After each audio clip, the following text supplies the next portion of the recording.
Hello. Good morning, everyone. My name is Abhishek.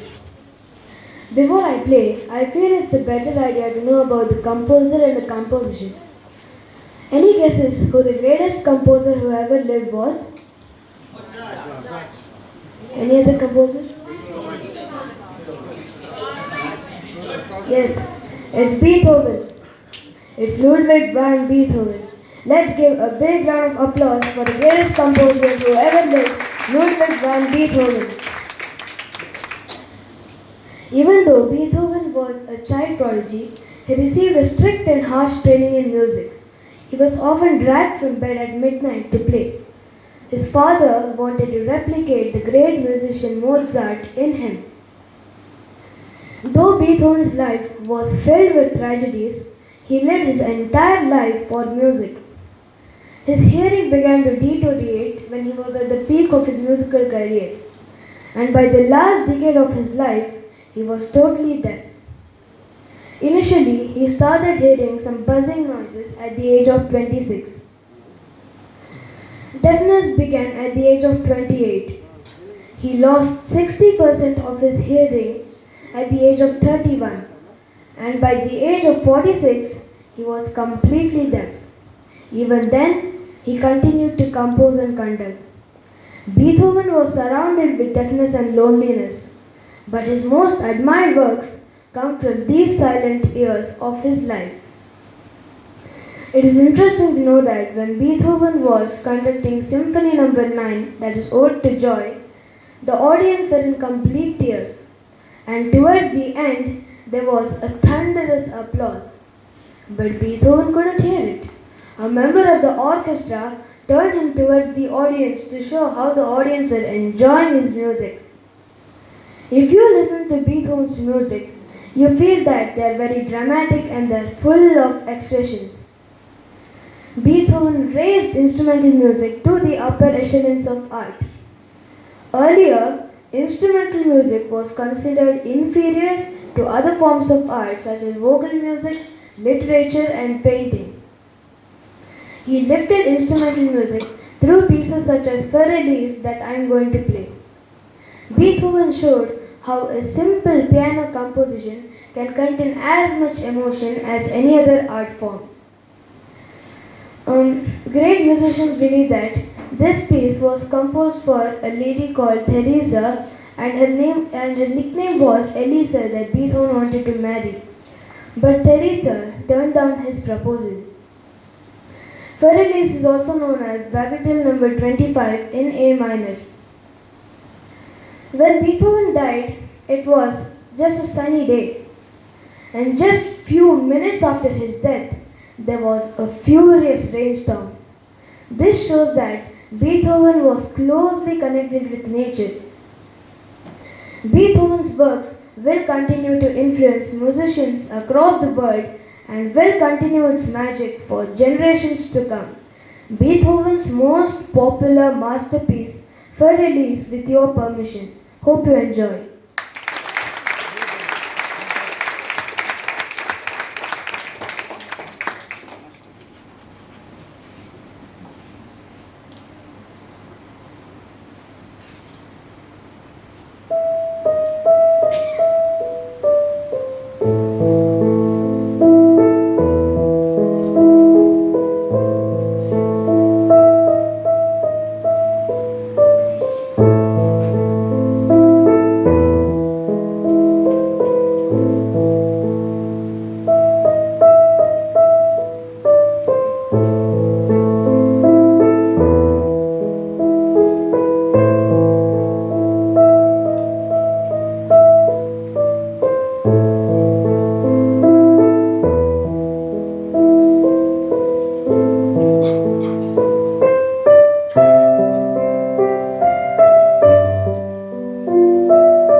performer is Sai Subramanian.